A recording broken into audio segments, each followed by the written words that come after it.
Welcome aboard Delta Airlines. Please enjoy your flight, and thanks for choosing Delta.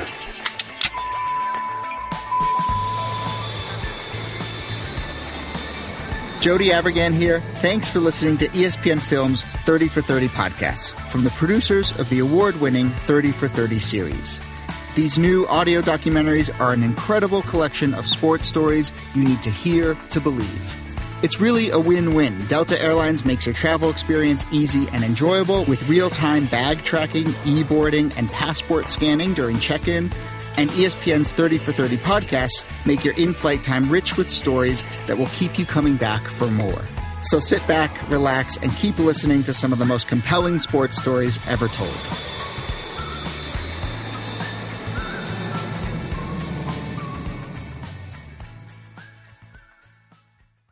This is the worst of the Dan Le Batard Show with the Stugatz podcast. I know that you are really tired of Colin Kaepernick talk. However, we just saw the way that Colin Kaepernick gets employed. Now, it's not going to be this one, probably, because what you have happening in Miami is Ryan Tannehill has gone down. It looks serious, non-contact injury, same leg that he hurt last year to miss time. And that is the way that Colin Kaepernick will get a job, when necessity trumps your cowardice. However, in this particular case, I believe because Gase has a relationship with Jay Cutler, that there might be a couple of stops here before we get to Kaepernick. But the way we get to Kaepernick is by starting quarterbacks getting injured. Yes. Starting quarterbacks on teams that feel like they have some sort of future. And those injuries have to be long-term. With the Ravens, even though I think the Ravens should sign him, Joe Flacco's only out for a couple of weeks. Well, this is where we're headed, right? The way that Kaepernick, one of the things, and everybody got mad at me on SportsCenter this morning, because one of the things we were talking about is the idea of what is the thing in sports that you would point to and say that sports fans get bothered by the most? I think high on the list is arrogance or, guy who will not feign humility in order to feed the mythologies. But close behind that is the idea of unfairness, Stugatz. Unfairness will get fans upset. If it's referees blowing a call, the arbiters of justice blowing a call, and it feels unjust, will get upset. If athlete X is cheating and it's not fair, we'll get upset at athlete X cheating.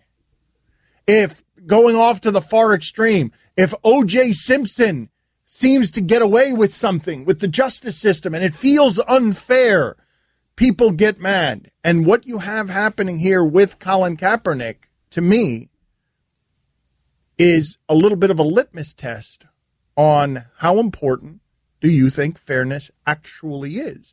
Or do you only comment on fairness when it directly impacts you? You don't care about things when they're unfair, when a referee blows a call against another team, but you do care when it happens against your team. And my point is, sports is one of the few places anywhere in the world, Stugatz, where it comes close to being a meritocracy. Close. It's not exactly, there are politics involved with certain things, but it's pretty damn close to being a meritocracy. And if this guy doesn't have a job in this league, that's not a meritocracy. He's one of the top 100 quarterbacks walking the earth.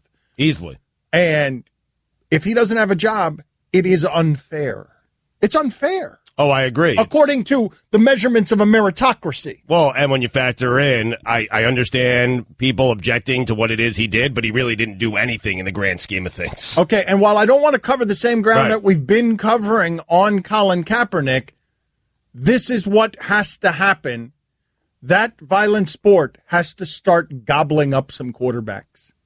Even though the rules are made to protect those quarterbacks, Ryan Tannehill has gone down on a non-contact injury, and I believe it's now time to start applying pressure to the Miami Dolphins on this. On signing Kaepernick. Yes, because I think this pressure has to arrive at every doorstep. I think Bisciotti, one of the things that was funny about what happened yesterday with the reporting, ESPN reports that Colin Kaepernick, the Ravens are considering it, that Harbaugh and Newsome, two of the big, stable leaders in that sport, want to do it, but Bisciotti, the owner, is blocking them. That was the report. The Ravens denied it. I don't know who you believe in this day and age because it's hard to believe the media sometimes, but it's also very hard to believe the guy who's accused of something and is telling you he's innocent. Sure. And we dismiss him as a liar. Mm-hmm. Like there's Bishotti, once that gets reported, I'm not even sure. As much as you distrust the media, I'm not even sure where it is that you go with that. I don't think many people go to, is that untrue? Is that fake news? Is that a false report?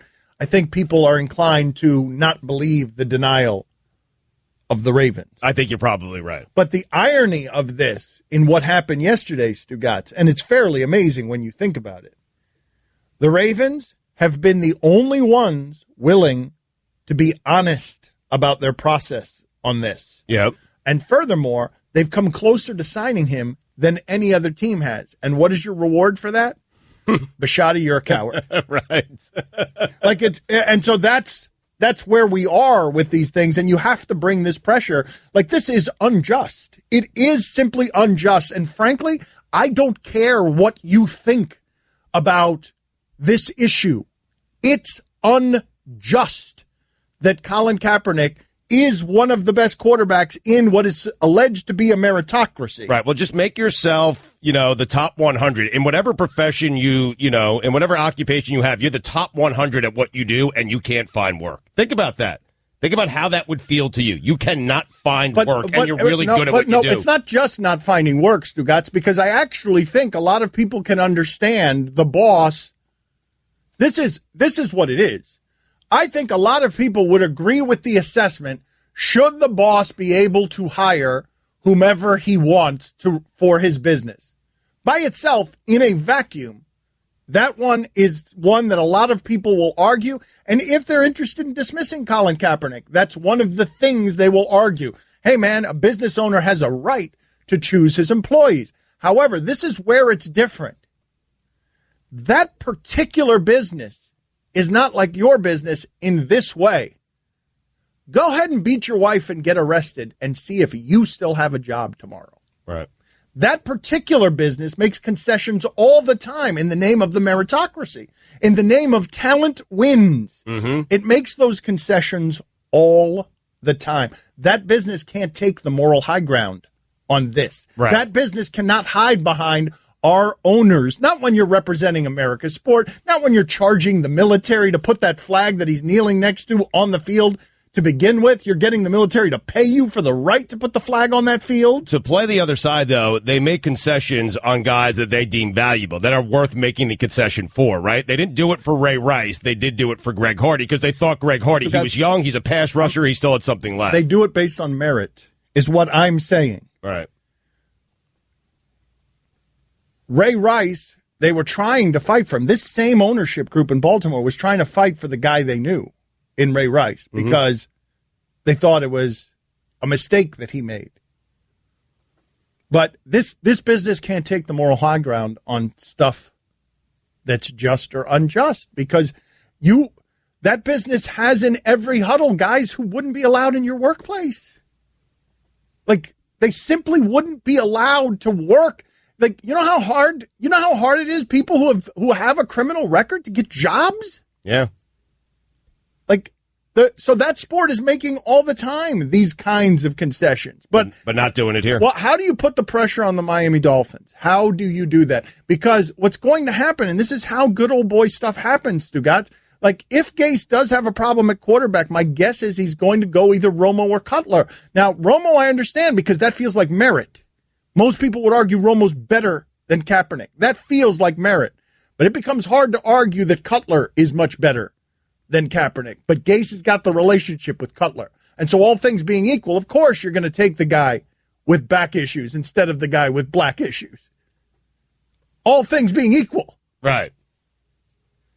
So you think he'll go, like, the first call they're making is to Jay Cutler, and they can hold that up like, hey, I have a relationship with Jay Cutler. That's why we're not pursuing Colin Kaepernick. Correct. Couldn't they? Like the way. Absolutely. I think the thing, Kaepernick, here's the thing. One of the funny things on the math being done here is, and it's why some of the arguments about this are bogus. They're not willing to bring into their huddle what Colin Kaepernick brings with him for a backup position. But now make it about your season stakes, and now make it about your coaching job, and you're the owner of your team, and your starting quarterback goes down. Now you're willing to make some of those rationalizations and concessions that you'll have to make after Cutler and Romo get gobbled up, because guys are going to keep getting injured, and Romo and Cutler will probably get the first calls there, but eventually we're going to get to the point where it's going to matter to somebody that, hey, I need to save my season, and my desperation is such that I'm going to take this polarizing pariah over here who's polarizing and a pariah for reasons that don't merit polarizing and pariah, and I'm going to need to sacrifice my alleged principles because now it's coming to my job, my winning, my customers, and so I'm not willing to make him a backup, but here, you can be my starter. Don't want him, but I need him. That's right. Yes. Well, that's what it's going to be. It's going to be, it's necessity being the mother of invention. Sure, it's going to be necessity and desperation. That's fairly amazing, right? Math? It's fairly amazing math to do. Don't want him as my backup. Too many headaches. Here, come start for me. Week 12. Right. Well, you got to be close and you got to be saving a season, but desperation is what's going to force these people to not be cowards. Just to be clear here, so Kaepernick needs 2 more quarterbacks to get injured before his phone rings. Well, don't you think? Yes. What do you think? What would be your guess? I think the Dolphins go Cutler first. Now, we have no idea if Cutler wants to play. Look at the set of circumstances that have to happen to get Kaepernick back in the league, okay? The set of circumstances to avoid a blackballing is that a bunch of quarterbacks need to go down. Cutler and Romo need to be not available or not interested in the job or taken by somebody else. And that is when we can all howl. You should be rooting for quarterbacks to get injured during training camp. Even if that plays out, I'm still not certain Kaepernick gets a job. I know, but then it'll be impossible to deny, right? Because there's some people still denying the reasons that Kaepernick's in the league, even as the Ravens are giving you the information that makes it impossible to deny. You're right. We should be rooting for, don't really root for injury, but we should be rooting for a scenario where everyone, not just us, everyone is scratching their head going, how can someone not sign Kaepernick? We need a rash. We need a rash of injuries, maybe a plague, bubonic preferably. Just everybody go down. Everybody. Aaron Rodgers is going to join us at 11:30. Him too. Everybody. Brady. Everybody goes down. Now what? You're going to have nothing but Ryan Mallets running around out there in their Air Nike cement shoes? Hey, buddy. The wait is over. It's the 2017 Suey Awards. Starting August 21st. The Suey Awards. Dan Le Batard. I don't like when, big-time celebrities, they get so big and then they're going to write a children's book. It's an easy cash grab, and quite frankly, I don't need Jack White's advice on how to raise my children. It's annoying. Sorry. Jack White, please. Let me tell you, the last place I'm going for children advice, for child advice, for parenting advice, is to Jack White and his stupid book. Jack White. Stugats. And honestly, who is Jack White? Pretentious Jack White. Hey, I'm going to fire up a children's book. Tell you how to parent your kids. Leave me alone. Just write new songs. Stop writing books. Write new songs. This is the Dan Le Batard Show with the Stugats on ESPN Radio. Who's handling the polls for us today now that we've had to reshuffle some things around here because Mike Ryan's in hot water, Guillermo's in the big seat? All right, Fats and Info. Put this up at Le Batard Show. I am watching in here for some reason on the television is this 3-on-3 tournament, this 3-on-3 Ice Cube basketball league. And this is the question I want to put on the poll. When someone falls down and gets up slowly in this Ice Cube basketball league, are you made sad? Because I just saw what I believe to be Bonzi Wells getting up off the floor the way I would. Yeah. Bonzi Wells, I think, fell down, and he just got up off the floor very slow, creaking. Looked like he needed WD-40 to get up off of the floor. I felt the opening weekend for 3-on-3, I felt terrible for Jason Williams. He went down quickly, and I'm told he can't play basketball again for 16 months. Well, what I'm amazed by is the number of times I've been walking past the television and these guys have forgotten how to make a layup. I don't know who it was. Who the hell is this guy? Oh, man. What is this guy's name? It's a short last name. He's played for the Kings and the Knicks. He's got a short last name. He's bald, and he's just like a rugged basketball player. Oh, for the love of God, I'm forgetting this guy's name. It's like a 4 or 5 letter name. I think it starts with an A, but it's not Omar Asik, and I'm going to get stuck here, and I'm going to drown right now. Wait a second. He played in the 3-on-3? Is that what you're saying? For the love of God. The place that I'm going to get stuck here is that not only do I not know if I've got the right guy or not that I'm thinking of, I'm not even sure if he's in that league, the guy that I'm thinking of. Oh, for the love of God. Now I'm stuck. Because all you gave me was former bald Nick, short last name. Let me see if I can find this. Sacramento King, New York Nick. Now I'm going to slow the show down here. This is going to be terrible radio. You're so mad at yourself. Is his first name Omar or something? Oh, for the love of God. That's a Sikh. I'll find it during the break. Anyway, moving on. All right.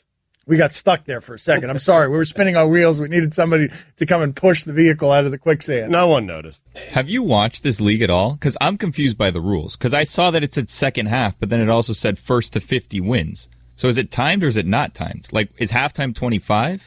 Thank you, texters. God, you are a blessing, texters. Quincy Acey, thank you. Wait. Thank you. Texters came through so strong. They came so strong. But how? Thank you, because they're inside my mind, and that's why I love them. They got in there, and none of you were a help there. I got stuck. Chris was looking for things on the internet, but he didn't know what to look for. What's he doing? Big, black, bald, Nick, Sacramento King, like that could be anybody. Thank you, Texer. But based on the information you gave us, how did a single person guess that? That's my fault. Not only did a single person guess it, a bunch of people got it. All right. Now, do we know if Quincy Acey is actually in that league? I'm on it, Dan. Because that's absolutely the guy I was thinking of, and that's the guy that was missing layups, I think. I'm looking at all the rosters, and I don't see his name. Well, that is the guy I'm thinking of, regardless. There's a guy who looks like Quincy Acey in that league who was missing a bunch of layups. So now we need to find out the guy who is in the league that looks like Quincy Acey? Right. Yes. All right, we're on it. Thank you. Just put that in Google. Well, I'll let the texters do it. Is there a guy playing in the 3-on-3 league that looks like Quincy Acey? Put that, yes. Help me out here, texters. I know you're going to get it. I'm just going to sit here and stare at the text machine until it ends up. Who in the 3-on-3 league looks like Quincy Acey? Man, this is not where I thought the show would end up today. Anywho. Kwame Brown? Oh, wow. Well, maybe it was Kwame Brown, but I know what he looks like. It's thank you, though. You could feel free to keep guessing. Mo Evans? No, I don't think it was Mo Evans. You don't? It might have been Bonzi Wells, though. It might have been. Bonzi's not as dark as... I mean, this is how I'm doing it. Look, I'm sorry I'm doing it this way. Man, but Bonzi doesn't look anything like Quincy. I know. But he's bald. He's just they have bald. That in common, yes. But anyway. All right, let me regroup here. All right. We're going to bring Greg Norman on in the next segment, and then we're going to resume putting pressure on the Miami Dolphins to sign Colin Kaepernick. Let me regroup. Okay. But we've got so many people here writing in, Stugat. Who the hell are you to be telling a sports owner as a sports commentator what it is that he should do with his hirings? And I just think, isn't the job or part of the job of the media to make the powerful accountable? And it's one of the reasons that I appreciate the blogosphere has emerged to make the media accountable as well, to make the media accountable the way the media makes others accountable. And I feel like, and whether you disagree or not doesn't matter to me. Like I feel like this is almost an objective truth. If Colin Kaepernick is good enough to play in that league, and he is not playing in that league because he believes in social causes and protested them. It's our job, partly, Dan, yes, if you think you can make a difference. I don't know if we can or not. I don't know if coaches care what we say or owners care what we say. Right, that's true. That league is so powerful that maybe they don't care. Yeah. And they can get away with not caring. But I feel like advocacy of this nature is sort of the media's job. Like it's sort of by definition, it's baked into the bread of what it is that we do. And you could call us liberal leaning if you want, but when I put it in a vacuum in front of you, and I simply say, as we just recently mourn the death of Muhammad Ali, our greatest athlete, who was our greatest athlete, at least in part because history proved him right and his activism was something that mattered. It's why he went and transcended sports and became something that echoed as a figure and an icon that was bigger than sports. I feel like if I put it objectively in front of you, hey, a guy was protesting something non-violently and is good enough to work in the NFL. And I don't tell you anything else. Mm-hmm. That's all I'm telling you. He protested something non-violently. It's unfair for that guy to be good enough to work in that league and not work in that league. It's simply unfair. Reggie Evans. Was it Reggie Evans? It was. It might have been Reggie Evans. It might have been. I got to look at it. It is all about the Benjamins, baby. No, it might have been Reggie Evans. Reggie yes, Evans? Reggie Evans would be a good one. It might be Reggie Evans. And yes, Quincy thank Acey. you. Thank you. Reggie? Okay, Quincy. thank you. Thank you, Stugotz. You got That's it. excellent work, I'm buddy. here for you. It is time to get back to Shark Week. He's buff.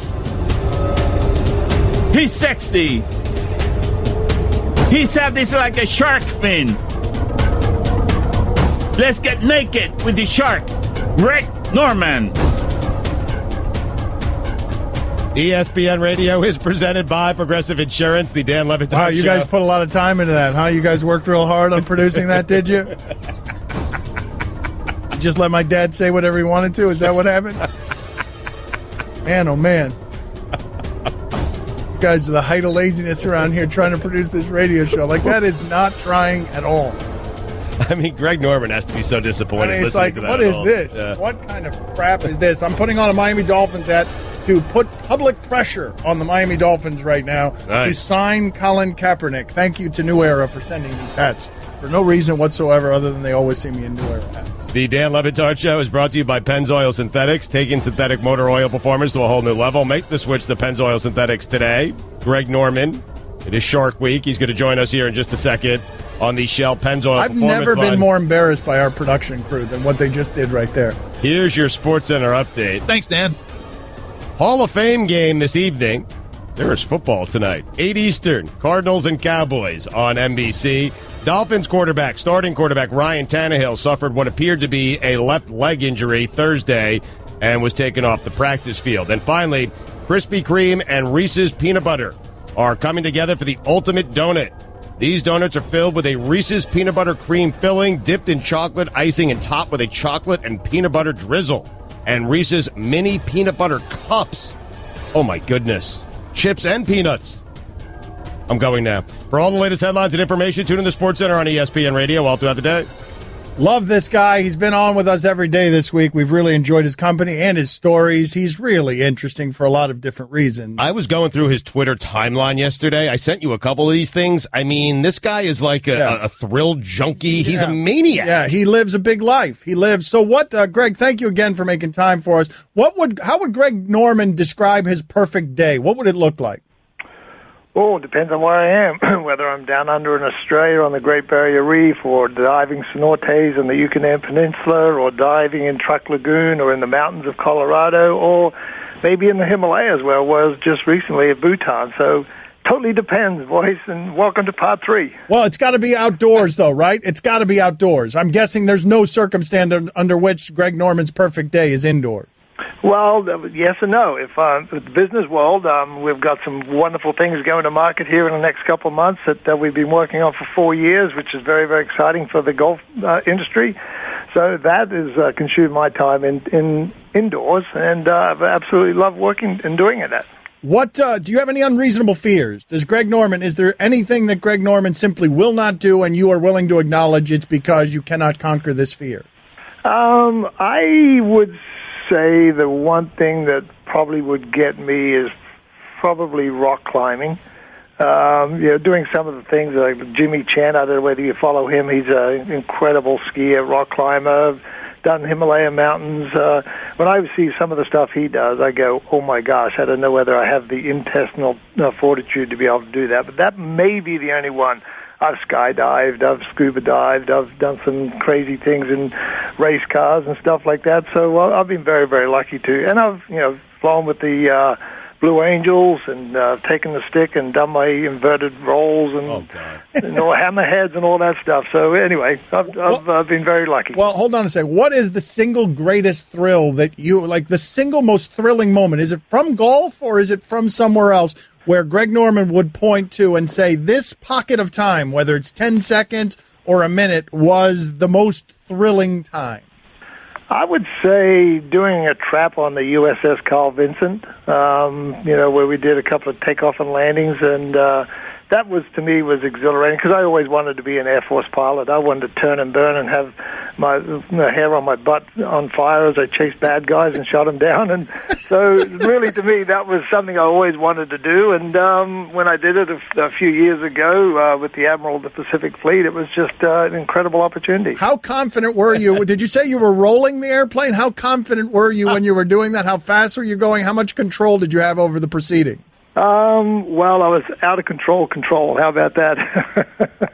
It was just like the guys were confident. They're sitting in the front seat. They got the stick. They can take over immediately. And, they just said, hey, do what you want to do with it and see what you got. And just before that, actually, the guy blacked me out. We pulled about 8.3 Gs, and I think he intentionally tried to black me out because he didn't have a G suit on. Okay, very good. So you told us last time, you got into some diving incident that sounded totally horrific. You do a lot of hiking. Have you found yourself either hunting or hiking in a very perilous position? Yes, actually. I was in Tanzania a couple of years ago, and we actually were just exploring more than hunting, and I was in there with the guy, and we could hear this pride of lions that just killed a Cape buffalo, and we were in this very, very high grass and walking down the dry river bank, and the wind was perfect, and you could hear the and they were eating away on this Cape buffalo, and all of a sudden we must have got within maybe 30 feet, 35, 40 feet of them, and I looked at my friend Nico and I said, what are we doing here? If this wind turns, we're not in good shape. But that's the type of thing that gets me fired up when you really walk to the edge of it. Greg, is that going to be the obituary? Legendary golfer Greg Norman died, eaten by lions. Like, is it going to be something like that because you go right to the edge all the time? Well, I'll give you another great example on my ranch, right? We have a lot of mountain lions out there, and during the winter season is my favorite time out there. And, one of my guys has a bunch of dogs, and we go out there, and we'll tree a lion, and I climb the tree and try and grab it by the tail. Oh, and see what we can do. So that's the type of stuff we get up to. So yes is the answer to my question. So the answer to my question is, when I read your obituary, it's going to be somebody's going to be quoted, I think he was trying to grab that lion's tail. Well, you got to push yourself to the edge, boys. You don't have to. It's not going to be in his sleep, is what you're saying. Yeah, but you don't have to push yourself to the edge. Where did this life philosophy come from, Greg? Have you been this way all your life? Did it come with money? Did it come with success? No, it just came from growing up in the outback. When I was a kid there, I would go out there and back 45, 50 years ago, right, we could go hunt crocodiles and we could do all that crazy stuff in the outback, and things have changed over time, and so I've always been involved with that. We have some pretty ferocious, poisonous snakes in Australia, so I've been attacked by brown snakes and stuff down in Australia. So I kind of grew up with that. So nothing really gets me kind of like bowed up where I just feel like I'm out of control. What's on your bucket list that you haven't done yet? Good question. Oh, great question. I'd love to dive under the Antarctic ice pack. That's one thing I've never done, and I wanted to do it for my 60th birthday, but we just couldn't get it organized. But I will do that sometime. That to me would be. What does that entail? What does that entail? What will you be looking at? That's obviously freezing water. Yeah, you have to go in a dry suit. The big concern is when you cut a hole in the ice and you drop in there, you're concerned you're tethered to the surface, but the problem is if it's cold and the ice freezes over, your hole freezes over, and you won't be able to get out. But look, I haven't done it yet. I would love to do it. I have it on my bucket list, and hopefully in the near future I will do. What is the most dangerous thing on the bucket list? That sounds pretty dangerous. Look, I think for me right now, when I was in Bhutan and went to the Himalayas, Mount Everest, I actually had a really deep urge to go climb Mount Everest. I know that'll never happen. I think that's probably the most dangerous thing that I could do right now, but I just don't have the time dedicated to spend a year and a half, 2 years training for it. Is golf boring to you now, Like, Greg? how is it not boring? Like, honestly, Greg, every time you're out there golfing, you're not sitting there grabbing lions by the tail or in the Himalayas. I mean, a pitching wedge from 150, you have to yawn. Like, it's got to be so boring for you. Well, see, golf is in my past now. I go out there and I play with my son every now and then, but that's about it. So, the competitive edge in golf, it was great because I challenged myself to play some, pull off some crazy shots, and sometimes it worked and sometimes it didn't. But, golf really did get my juices flowing. Greg, we'll talk to you tomorrow one more time. Like, No, we have to. I can't talk to this guy enough about not golf. Like, one more time tomorrow. We're going to call you again tomorrow. Well, I can do it. Okay, one more time tomorrow, but it has to be no later than because I'm taking off tomorrow around about 11:30. I've got to travel tomorrow. All right, whenever you want. What time would you like? Same time tomorrow. No, whatever time you like. 10:30 tomorrow. All right, because you're flying private, right? We're going to talk to you. Yeah. All right, we'll talk to you on the plane. Okay. You want more of the Dan Le Batard Show with the Stugats? Tune in starting at 10 Eastern on ESPN Radio and ESPNU. Dan Le Batard. Creepy as F. Stugats. I had a cat, Schmitty. He died. This is the Dan Le Batard Show with the Stugats on ESPN Radio.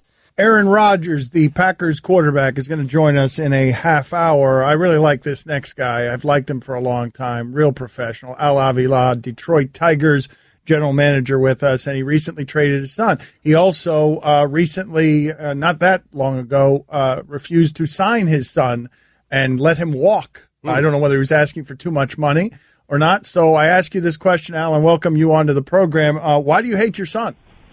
Well, I don't hate him. It's just more baseball decisions more than anything, obviously. Well, but how does that go, though? Like, are these conversations uncomfortable? Take us back to the last time. Were you involved? Were you involved in the decision not to re-sign him a couple of years ago? Well, I had just become the general manager of the team, and as we move forward that year, I decided to actually let him go instead of bringing him back because I felt at that time it was the best thing to do for the organization. We ended up actually then signing Jared Saltalamacchia, which he did a pretty good job for us that year. So we went that direction because we felt it was probably at that time best for the organization. Al, can I lure you out here? Because I know you got to be professional and you've got to be the guy who's representing the Tigers here, but I'd like some humanizing details on how you handle this stuff. Like, I know you've got to do what's best for the organization. That's the job. But are these conversations with your son uncomfortable?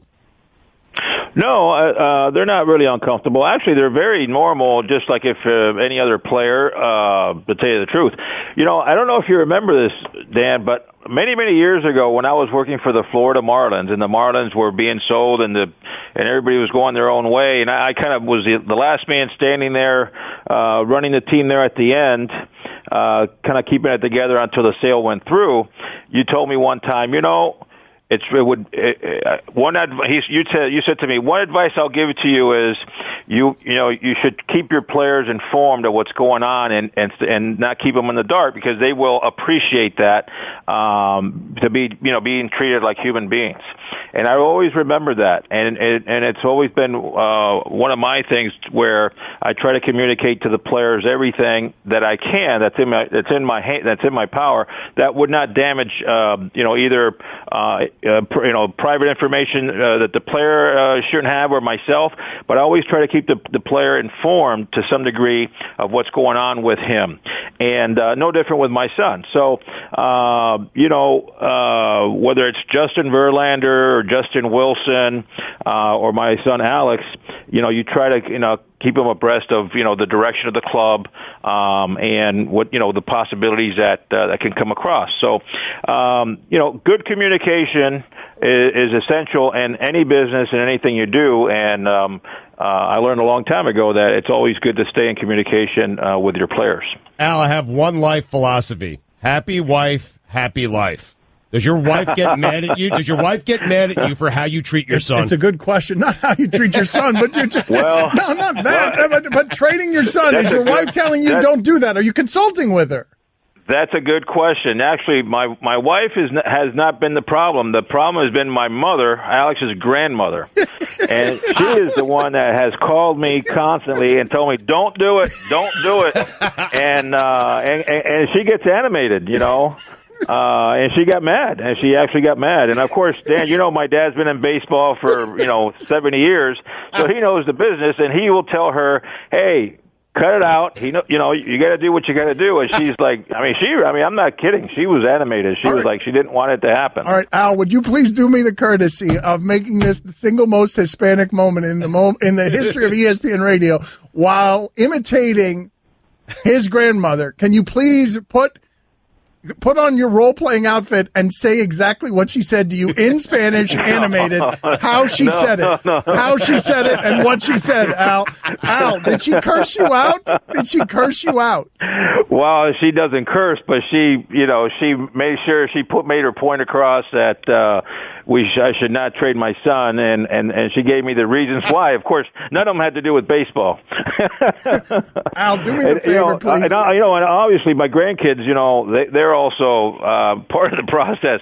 But one of the tough parts that I had to do is trade JD Martinez, which for me he was very close to me also, and my granddaughter Avery, that was her favorite player on the team. So when we traded him, she was not too happy either. So. Al, you seem like a real jerk, Al. Do you like your grandkids, Al? You traded your grandkids. You traded them to another city, Al. Yeah, but he's going to a good team, and we got good prospects back, so it all plays out well. Let me ask you a question. Would you have traded him to the Phillies? Like, would you have traded him to a really lousy team? Like, would you have felt anything in the way of remorse for trading him? Let's not make it the Phillies specifically. The Marlins. Let's make it a lousy team. Let's just say, would you have had hesitancy about trading him to a really lousy city? Well, as you know, at the trading deadline, the teams that are buying are teams that are winning and trying to get into the playoffs. Right. So the chances of going to a bad team, or should I say a team that's not going to be in the playoffs, were probably zero. Right. So there was actually more than the Cubs interested at the time, but he was just such a perfect fit for the Cubs, and they actually pursued him for well over a month. It actually made the trade better with Wilson going and the return that we got. They got a really good package, and we felt we got a good return. Oh, so you could tell him, though, because of that thing you were telling us about communication, you could tell your son, hey, the Cubs are interested in you. You might that might be someplace that you end up. Just be wary of that. Yes, same thing with JD. I told JD, the possibilities. I told Alex the possibilities. So even Justin Wilson, I called him up and I said, hey, now nothing was a given. They know that things could have fallen through. So, like I said, I try to give the guys a heads up of what's going on so that, they don't get surprised. And to their credit, they've been tremendous, great professionals, and we felt we have a great clubhouse. Our guys have been very professional, and they go out there and try to win every day, and they hustle. And the trading deadline has been going on for years, way before I got into this, and will continue way after I leave this. So I think most players understand the process. You're winning, and you're trying to make your team better as you move forward. Your team falls behind, and you try to recoup, something, for the future. So that's kind of been the process. And if you do your due diligence and you stay in communication, usually you walk away with a good situation for the players you trade, and a good situation for the players that you get in return for your future. So do me a favor, last sentence, and it was good catching up with you. Thank you for making the time for our show. But give me one sentence in Spanish of what the animated grandmother said. I just want one sentence in Spanish of what you heard on the other end of the line when you traded your son, her grandson. Mijito, no te atrevas cambiar a tu hijo. Que se quede in Detroit. Don't you dare trade your son, is what she said in Spanish, and I'm sure there was more of that. Passionate grandmothers are dangerous. Al, thank you for making time for us, sir. We appreciate it. All right, Dan, anytime. Don Le Batard. Aaron Rodgers, can you give me an example of, if we were scientifically testing your accuracy, something that you could do that's ridiculous, that people don't understand the accuracy of it? Stugats. Did you see the 2 Hail Marys last year? Wow, well played, man. This is the Don Le Batard Show with the Stugats on ESPN Radio. I want to give you a glimpse at how things work behind the scenes here at ESPN. I feel like the executives really don't know sometimes what to make of our show. We've got Chuck Solitoro. He sort of runs the journalism portion of the empire at ESPN. And is a person that we both love. Oh, love Chuck Solitoro. Yes. But he just sent us a note about asking Aaron Rodgers about Tom Brady's 40th birthday, and that would be something that would be playing all over the network. And me and Stugats had the same reaction, which was like, oh, we groaned. We're like, oh, that's such a hacky question. And Stugats wrote back, I got it. I'll just ask Rodgers about Brady being on steroids. So that was so Stugats sends that back to an executive at the company, and what comes back to Stugats is, never mind. In that case, never mind. Yeah, the little sad face emoji. Sorry. All right, so we'll see what happens here with Aaron Rodgers. We're not going to ask him either of those things. But we always enjoy talking to Aaron Rodgers because we find him interesting, and I feel like weirdly unknown. Like, it's just weird. You don't get to be that great at that sport and that kind of famous with commercials, and I don't feel like people know this dude. Unknown by design, I think. I don't know. Let's ask him. All right, so thanks for being on with us, as always, Aaron. Can you give me a number to this question? How many people in your life do you trust? Wow. I think there's different levels of trust. Yeah, okay, yeah, sorry. Right. There's an inner circle of probably 8 or 10, and then kind of a wider circle of maybe 25 people or so, probably. Okay, and so, like, is that hard to go through life that way? Do you feel like that's a good number, or for someone in your position, not a great number? No, I think it's a good number. I mean, you kind of have to be a little skeptical in this business. Just it kind of makes you that way, but no, I think you have to be a good judge of character and let people show you their true colors eventually. Well, but what do you mean in this business? Do you mean the fame business? Do you mean football? I mean, yeah, when you've achieved some success and there's people who, you can tell either right away or eventually are trying to, get some from you, use you in some way. It makes you a little more skeptical first of people and their intentions. How do you feel about the media? Do you trust the way that you're covered, or are you perpetually wary that someone's trying to sort of play an angle to get something out of you? I think you have to be wary. I think you have to approach every interview with a clear mind and think about what you want to say and what message you want to get out. I think it's also important, if you're worried about getting taken out of context, that you just record your interviews. It's something I've been doing for a while now. I think it's important to have that second recording. So if someone's trying to take something you said out of context, you can go back and say, wait a minute, Rodgers, wait a minute, what are you doing? You got someone around you all the time? No, I have this thing called an iPhone, and it has this little app within it where you can push memo button and it starts recording the things you're saying. But who else does that? Wait a minute. Why? I've never heard of anybody doing that before. While I understand you doing that, have you been burned before? Natalie Portman actually did an interview a few years ago about it, and I thought it was an interesting idea. And it's a way, if you're in a one-on-one situation where there's no gray area. What you said is what you said, and there's not a way to take your words and move them around a little bit. Now there is, without a video, there's ways where things you say might get taken the tone out of context. If you're joking, if you're laughing, and it doesn't come off in the words, you can't do anything about that. But your specific words that you do say, there's not discrepancy there.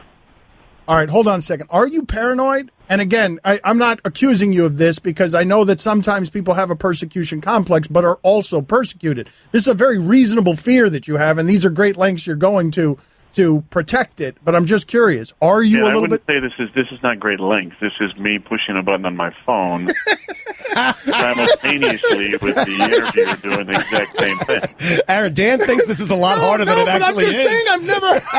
It's amazing. It is really not great length. It's a great correction by him. He just hits a button. All right, how about unusual lengths? Are you willing to tolerate unusual lengths? Unusual, yeah, maybe, but it shouldn't be. I think more people should probably do it. If you're worried about getting anything you said taken out of context as far as the specific words and the order in which you said them, Well, but this is I'm frustrated as a consumer by this, Aaron, because I know in there that you're really interesting, and I know that you've got opinions that I want to hear, and it feels like the environment we've created around you doesn't allow you to be free with any of those opinions, not a one of them. Well, I don't think you can make a blanket statement like that about sports. I think it's more specific to the sport that you play, and our sport is less forthcoming with opinions, say, in comparison to the NBA, where guaranteed contracts, I think, allow players to talk a little more openly about things that are meaningful to them. Oh, but Aaron, like at this point, doesn't your excellence protect you on that front? Like you could say what you want. You'd have a job no matter what you said. That may be true, but I'd like to see more of my contemporaries able to speak their mind a little more freely as well. Well, let me ask you this question then, since we're here. What's something that you believe that maybe is not a majority opinion? Are you willing to go down that path, or is that too dangerous for you?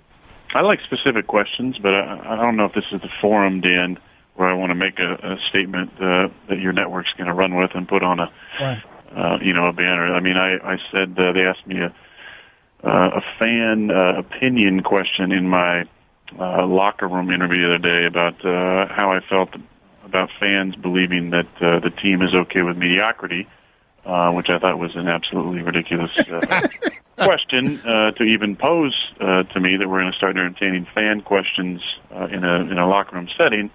However, and opinions like that, based on our track record, our success here, your network decided to put that on like the lead. Aaron Rodgers disagrees with sentiments that Packers are okay with mediocrity. Yeah. Well, see, that's the thing. We do create an environment that makes it really hard for Aaron Rodgers, for us to see his personality. I guess what you're basically saying is it's our fault, right? Now that I'm going to take that headline and I'm going to twist it and put it on ESPN. But it's our fault that you can't be forthcoming. We can't be trusted with this particular toy. Oh, Dan, stop it. But I think he's right. I happen to agree with him. But if he says, yes, it's our fault, then that becomes the headline. I agree with him, though. Right. We will absolutely take his fame, and anything that he says, we will make it larger than it is, and therefore we'll put him in a position where he can't say the actual large things he believes because it's going to make him the distraction. All right, so Aaron, let me ask you this. What would be the correct forum for you to address some of that stuff? It depends. I actually have an interview coming out with your friend Mina, who is a fantastic writer. That we went a few places that I felt comfortable going in that forum. So I look forward to that coming out. Oh wow! So you gave Mina Kimes some of the good stuff, is what you're telling us. Okay, so you she's a fantastic writer, right? Yes, she is. Well, Dan used to be. So what you're saying is you trust Mina more than you trust me and Le Batard, is what you're saying. No, it's forum. Right. Okay. I got Take it easy. I know you're a little sensitive about, our relationship and where it's at right now. I don't like where it's at right now. He knows. That video you did with Sarah Spain, man. He has gotten discerning at knowing who to trust and who not to trust. But Aaron, let's agree, though. It would have been funny. You said you only come on the Le Batard show because of Dan, but it would have been funnier if you said you only came on the Le Batard show because of Stu Gatz, That's right? true. That's true. It would have. Yeah, wouldn't have been true, but it would have. I know. I'm curious about this, though, because it's really frustrating to me, Aaron. Like, I want the American public to see how interesting you actually are. And I hate this environment that we've created where you have to be worried. When's the time you've been burnt the most? The thing that you've said where you felt most burnt? I don't know. I've said a couple dumb things over the years. I don't know if those are taken out of context, but I think it's when you get pigeonholed in an interview where they want to fit a quote to the story that writer has already written, and once you give them something that fits in that little box, they either turn off their recording device or make it known to you with their body language that this interview is over. Those are not great environments to do interviews. Those make you feel like it's not really a conversation. The best interviews are conversations where the writer may have an idea about where they want to go, but based on your responses, it can change through that. And that's why I enjoy doing your guys' show. And, I've enjoyed doing Jim Rome over the years because, and Dan Patrick, it starts somewhere, but it goes to wherever the conversation takes it. And those are the best interviews and the ones where you feel most comfortable continuing to repeat those. What is the greatest media frustration you have? Is it that one or is it a different one? I don't really have a ton of great media frustrations. I don't give it a lot of time, really. I'm too busy watching Jeopardy and South Park and trying to catch up on Game of Thrones. Yeah. But I just think there's so much stuff on TV now, and there's just not a ton of content. So the littlest stories, i.e., a quote I had about a question that seemed silly to me, becomes a talking point with 5 people at a table debating things, and it just seems like the TV in our sport and really across the board has become people who can talk the loudest and talk nonsense and make the most ridiculous statements to try and grab viewership. Also in the same boat, it's these clickbait headlines that really have nothing to do with the gist of the story. But if they can do something that just is on the fringe of what actually was said in the story, but get the most clicks, well, that's going to be the headline. All right, I want to talk Game of Thrones with him. I want to talk South Park with him. I want to talk Jeopardy with him. We're going to do that now. I want to talk $100,000 pyramid with him. Well, he was so excited when he was on that game. He's really good at these games. Yeah, he's really good at them. And also, he just addressed that his greatest media complaint is Stugat. Yep. So we'll get to that. Congratulations. Thank you. All right, we're back with Aaron Rodgers after this. Dan Le Batard. So we're talking about deflated footballs, and here comes Aaron Rodgers. Yeah, I like mine maximum inflated.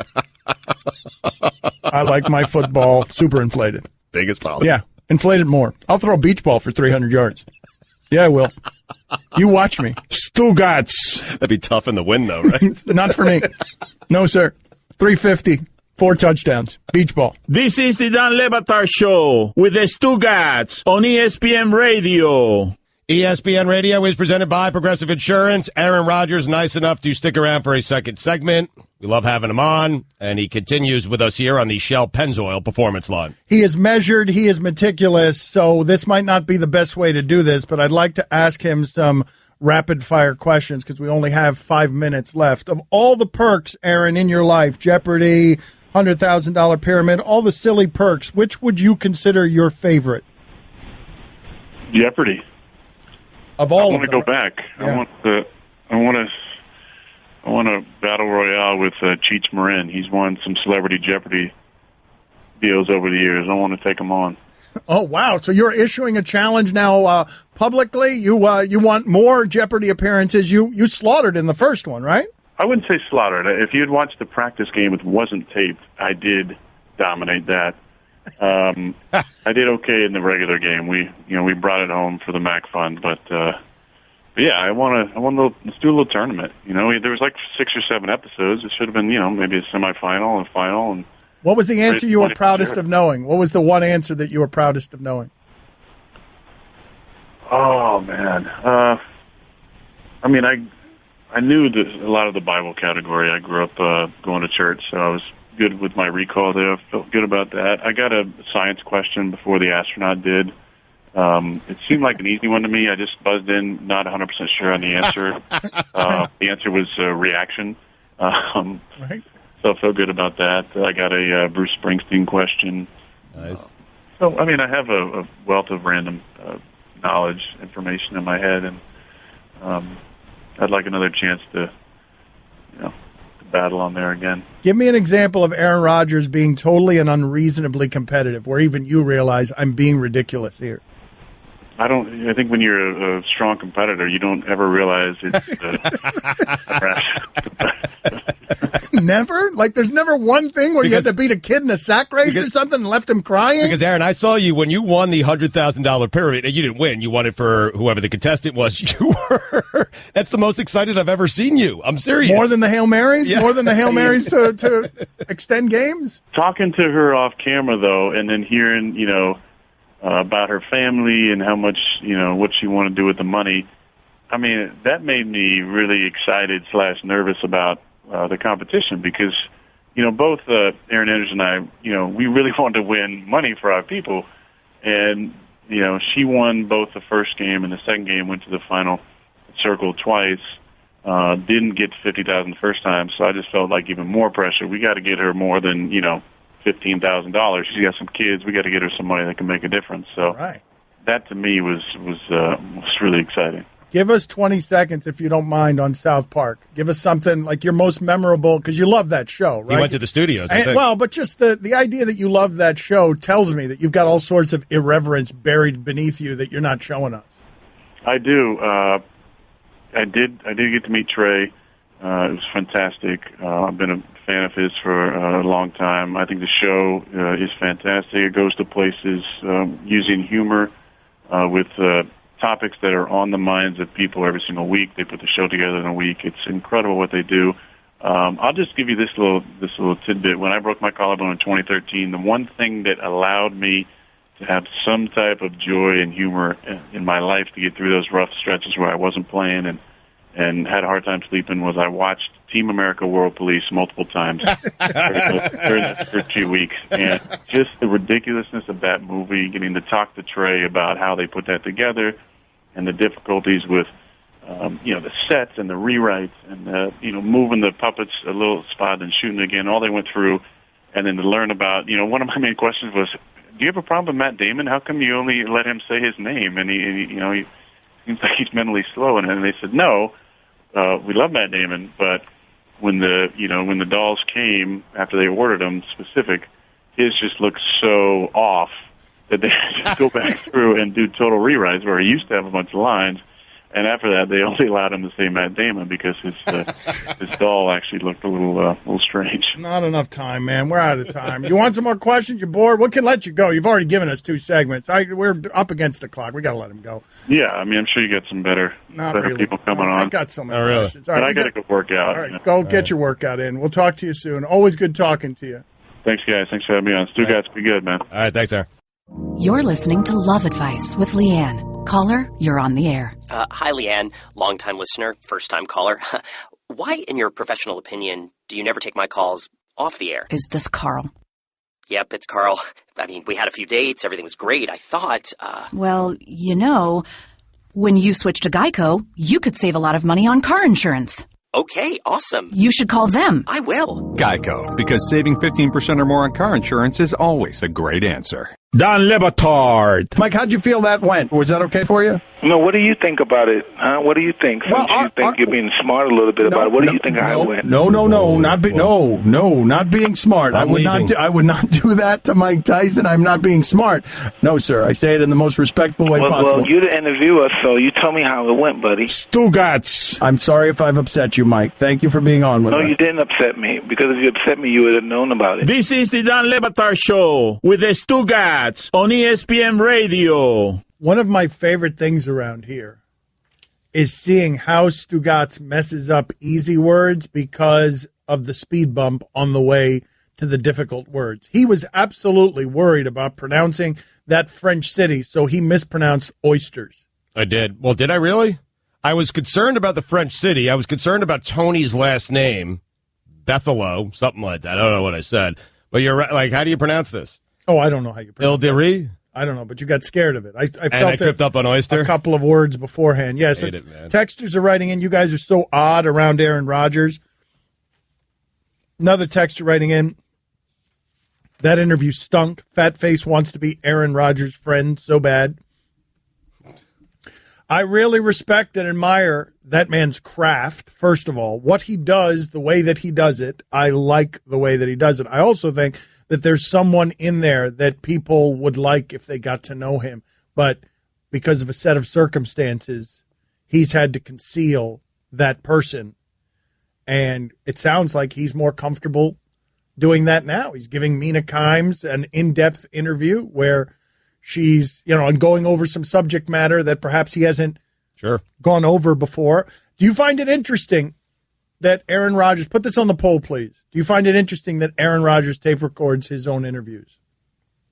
As a protective measure. Yeah. That he's tape recording his own interviews. It's not vanity. He just wants to make sure reporters get his words right. I'd like to get to the roots of all of that. Man. I'd love to, man. Like he didn't think, like he's right that it's an easy thing to do, but it's also something I've not heard of many people doing. In one of the breaks, me and Stugatz were talking. What do you think he does with that? Because it's not like it's just driving him crazy if they get him wrong. Because it's not like he's sending that to anyone. Oh, but no, if he gets into a mess, what he's doing is protecting himself. That's it. If it ends up as something that is out of context, as an ESPN headline, he's going to be able to produce the proof that he was taken out of context. Yep.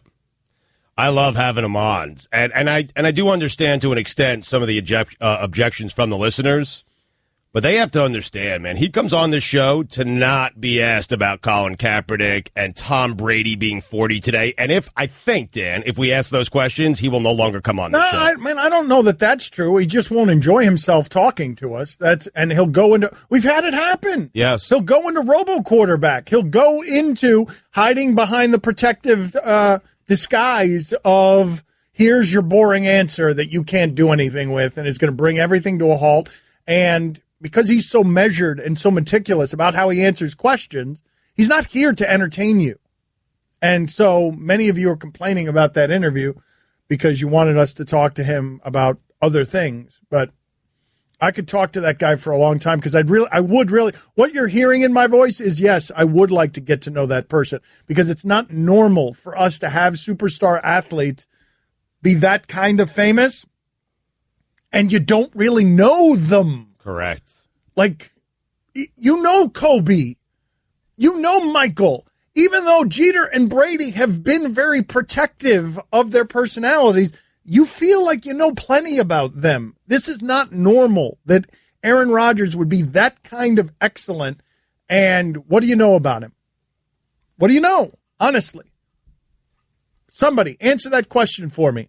What do you know outside of football? Like, this is... Fame. I know he likes South Park. I know he likes, Jeopardy and stuff like that. Right, but fame is not a menu item. You don't get to pick and choose the way that you get your fame. We will discover who and how you are by prying into the parts of your life that you will like to keep private. Seems like Mina got some of the answers that you're craving. That's correct. It does sound like that. Mm-hmm. And now we know why Mina was so skittish yesterday telling us anything. She wouldn't name who it is that she did the interview with. She wouldn't even give us that crazy lady.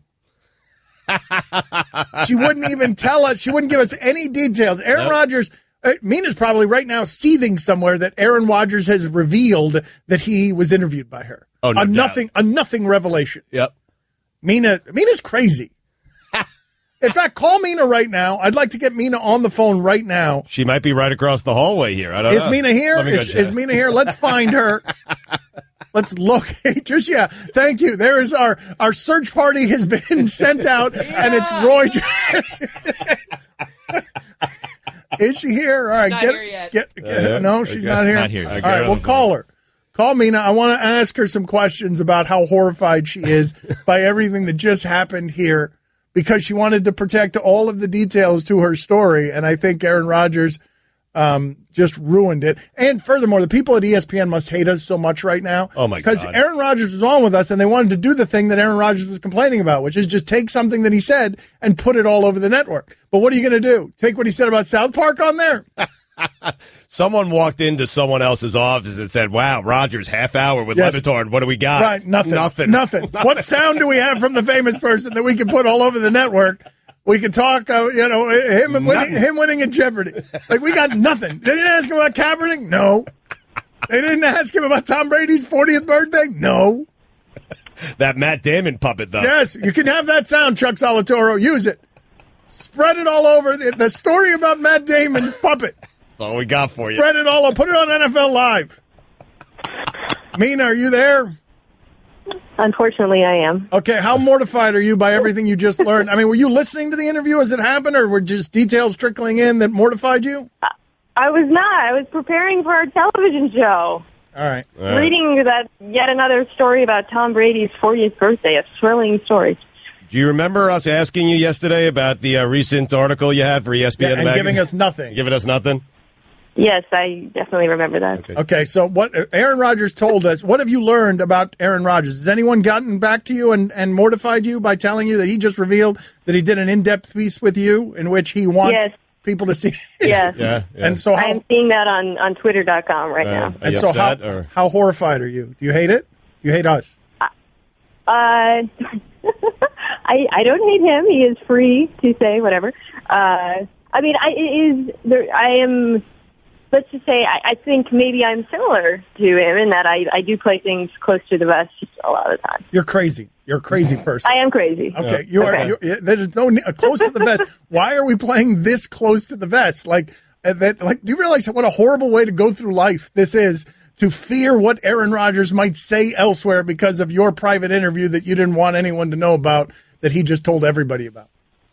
Well, okay. Let me give part of the reason I don't like to talk about my stories before they come out, especially big NFL stories in August, is that every NFL writer is working on the same stories. And I have gotten, I did a story. The first time I came on the show was to talk about a story I did on Darrelle Revis. I don't know if you remember that.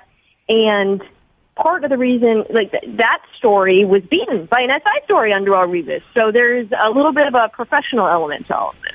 Okay, but I talked to Aaron Rodgers off air, and this was the exchange. You want to hear what the exchange was? God. Yeah. I can't believe we're doing this. Yes, we are doing it. I can't wait I'm to like, do this.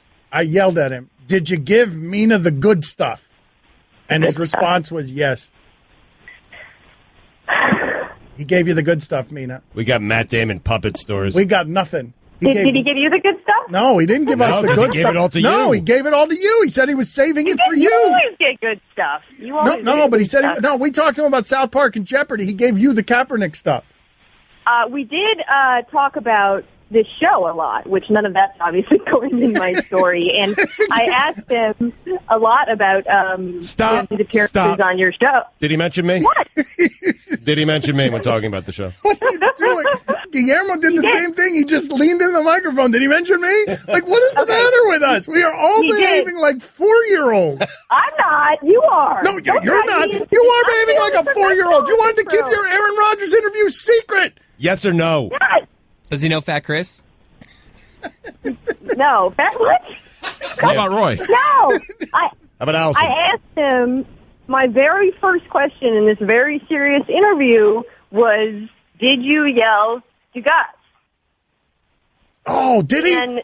Wait a minute. Let's play that sound. Hold on. Let's play that sound. Let's find that sound. Right. Because that's right. We asked Aaron Rodgers. I forgot all about that.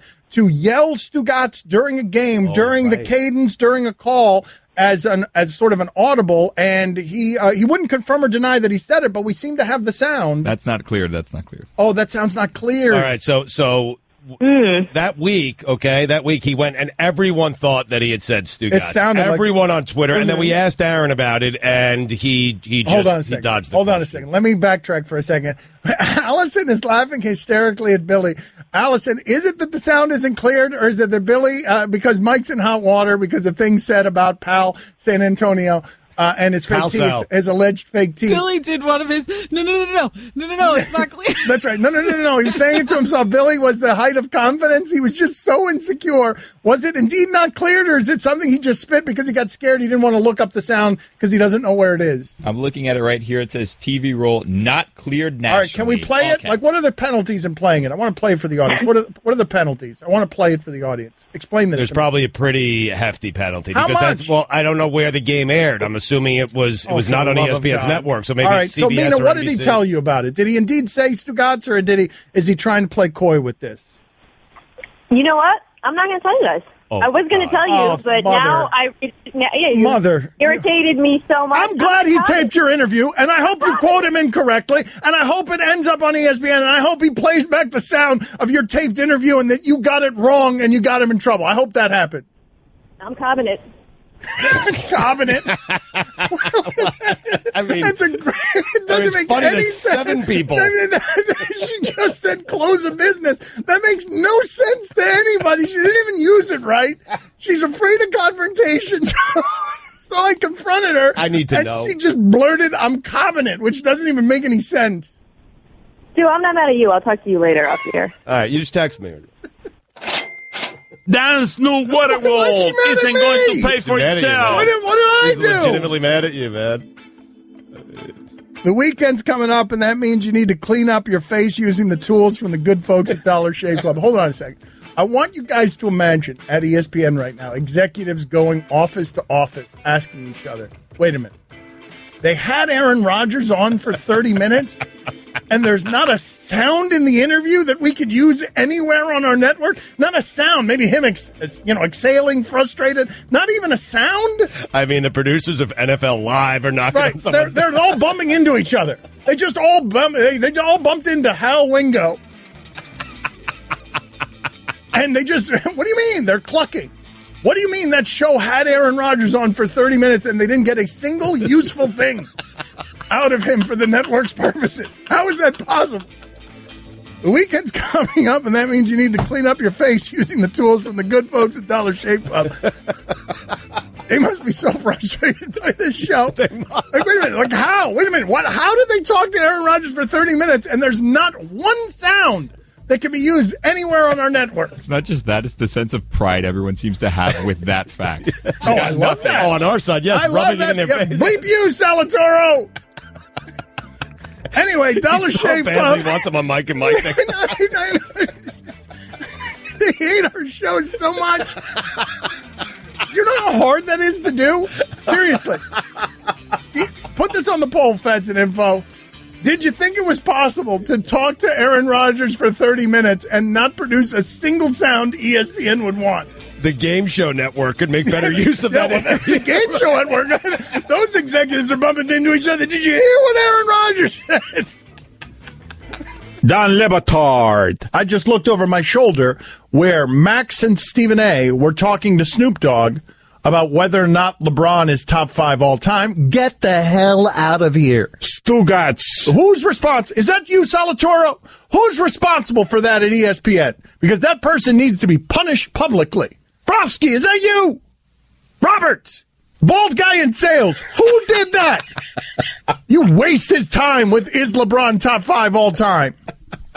I hate you. This is the Don Le Batard Show with the Stugats on ESPN Radio. Texter writes in, get off Aaron Rodgers' jock. He has just as many rings as Dilfer, Phil Simms, Mark Rippon, and Brad Johnson. In my book, that makes him only as good as them, maybe even worse since he had a better team. I think that guy's trying to agitate me. That is not something that anyone believes. That is something that someone has written to get me irritated. What, that Brad That's Johnson? not something anyone believes. That is that Johnson, Rippon, Dilfer. That is an obvious troll by a texter. Now, I want to get into something else. Ron McGill is going to join us here in 10 minutes. If you want to talk to him, 786-456-4837. What are you laughing about? I'm just laughing at the text. It's funny. Yeah, it's so obvious that get off Aaron Rodgers' jocks. He just has as many rings as Trent Dilfer, Phil Simms, Rippon, and Brad Johnson. In my book, that makes him only as good as them, maybe even worse since he had a better team. You need to disguise your trolling better, sir, because you can't send me something that no one believes.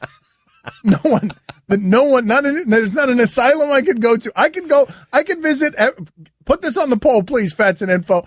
Could Dan visit every asylum in the world and not find one person who believes what that text alleged? Put that on the poll. Just asylums? I'm saying you can go door to door and knock on every door in America. Right, well, but I want all the doors to include asylums. Okay, fine. Nobody believes that. Right. But something that I couldn't believe that happened during the last segment, and I want to explore this for a second. the inner workings of the show here. Allison is as neurotic as anyone I know. Okay? Mm-hmm. But Guillermo's close. Oh, yeah. Guillermo's got an assortment of insecurities and anxieties that are not rational. So, Mike Ryan is out for reasons that will not be mentioned here. Guillermo, whenever he has to go to the big seat of the executive producer, feels a little uncomfortable, doesn't sleep very well at night. But Allison, who is neurotic, and this was great to see last segment, I've never seen her so happy. And what made her so happy was a terrified Guillermo. Because I asked Guillermo for sound of Aaron Rodgers during a game, saying Stugats while during his cadence. And there are very stiff penalties for playing sound that has not been cleared. And the stiffest of penalties come when you play football sound that has not been cleared, because I guess CBS doesn't like to clear sound for ESPN and vice versa. Mm-hmm. Allison was snorting with laughter at when I asked for that sound, Billy's reaction. I want to understand something, Allison. I don't think you would enjoy very much if Guillermo were laughing in the face of your fear. And yet you were roaring with laughter. It's the happiest I've ever seen you, that he was made uncomfortable. I think Billy has laughed in the face of her yes, fear. I think they do it They do it to each other. All the time. He does it all the time. Saying never. All the time I wouldn't dare. Oh, please. Please, that's ridiculous. And he's way more neurotic than I am. Is he? Oh, you don't know that side of him. Yes. Mine's exposed out in the open for everybody to His see. Is concealed? His is concealed with fluorescent. No, I'm cool. Yeah. All right, put it on the poll. Who's more neurotic, Guillermo or Allison? I mean, I'm going to lose that. I don't know if you're going to lose that. Oh, I think she's going to lose, yeah. But that's an accurate appraisal by her, though. She is transparent with her neuroses. She wears it on her sleeve, but you announce it so often that she has no chance of winning that poll. Zero. Yeah, you'll see. It's okay. That's not my point, though. My point is what you saw that Guillermo was unbelievably scared and nervous and leaking confidence all over the place as he went to look for sound that hadn't been cleared and couldn't find it because he's not as familiar with the computer as Mike is. He knew that it wasn't cleared, and he just panicked, and it's not cleared. It's the waving of the hands that I love. I very confidently wave. I said, no. Wait, but did you say it wasn't cleared before you actually knew it wasn't cleared? I knew that wasn't going to be clear. Said, no. Okay. And then you were just happy when you realized you were right. He's a confident man right here. You waving your hands. That doesn't look like confident. That looks like how a man would wave if a T-Rex was about to eat him. That does not look like confidence. That's you waving your jazz hands in front of you. Incredibly short arms. Because a T-Rex is reaching down to eat you. Ron McGill joins us next. Le Batard. Stugats just told me that he's trying to parlay his relationship with Warren Buffett. Oh, man. A relationship that is only Warren Buffett coming on our radio show one time into Warren Buffett getting him on at Augusta. Stugats. What are you laughing about there, Mike? Just the show. This is the Dan Le Batard Show with the Stugats on ESPN Radio. We will take your calls for Ron McGill in a second, but I want to reveal to you an actual thing that I just came across. All right. I did not understand much of what Allison was saying to Guillermo during the break because she was red-faced and snorting with so much laughter that it was hard to understand what she was saying. But Guillermo understood it enough to utter the actual phrase, quote, "It kills me inside that you treat me this way."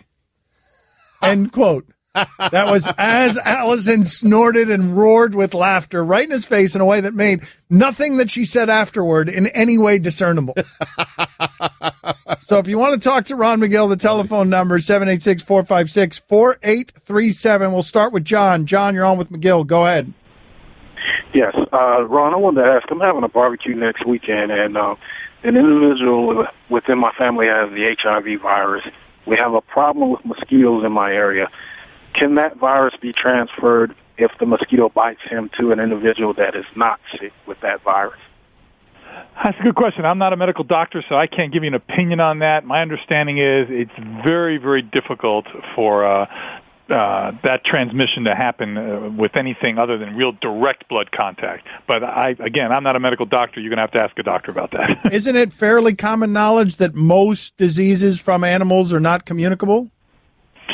It's not. He's not asking most diseases from animals. What happens is he's saying is that if a mosquito bites an HIV-positive person and then bites a non-positive person, just like spreading malaria, does the mosquito become a vector to inflict someone with HIV? I don't think it's possible, or we would have heard a whole lot more about that. It's not like the Zika virus. I don't think it's possible. But again, I'm not a doctor, so I can't make that kind of comment. Scott, you're on with Ron McGill of Zoo Miami. Go ahead. Hey, Ron, this is Scott from Charleston, South Carolina. I've been having some cardinals that have been nesting in my garage for many years now, and there's been a progression. They first started nesting near the garage door. Now they're nesting near the door to the Are you on a horse and carriage, or do you need to go to Advanced Auto Parts? Go ahead. What are your thoughts on the cardinals nesting in his garage? I'll tell you what. First of all, he ought to thank his lucky stars. Cardinals are one of the most beautiful birds in the country.